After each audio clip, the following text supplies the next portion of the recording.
ang ating mga kamag-anak, ang ating mga kaibigan, ang ating mga kakilala. At pagkatapos ng 100 taon, iba na rin ang mga tao na nakatira sa ating mga bahay, sa ating mga tahanan na kung saan pinaghirapan nating pagawa at patayo. May mga ibang tao na rin ang magmamay-ari ng mga bagay ng ating mga inipon. Pagkatapos ng 100 taon, ang kotse na binayaran natin at inutang, wala na rin.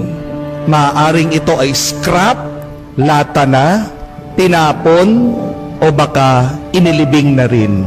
Pagkatapos ng 100 taon, yung ating trabaho na pinagpaguran, ini-stress, palaging iniisip, binigay na sa iba.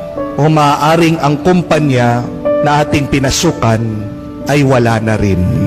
Pagkatapos ng 100 taon, yung mga kaaway natin na kinaiinisan, nakabaon na rin.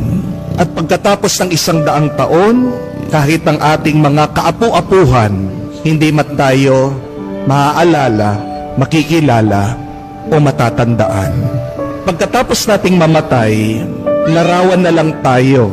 Makikita sa album, sa picture, nakasabit sa dingding. Maaaring makikita tayo, dadaan tayo sa Facebook feed ng ibang tao, pero hindi na tayo kilala. Pagkatapos ng 1 dekada, mawawala na rin ang ating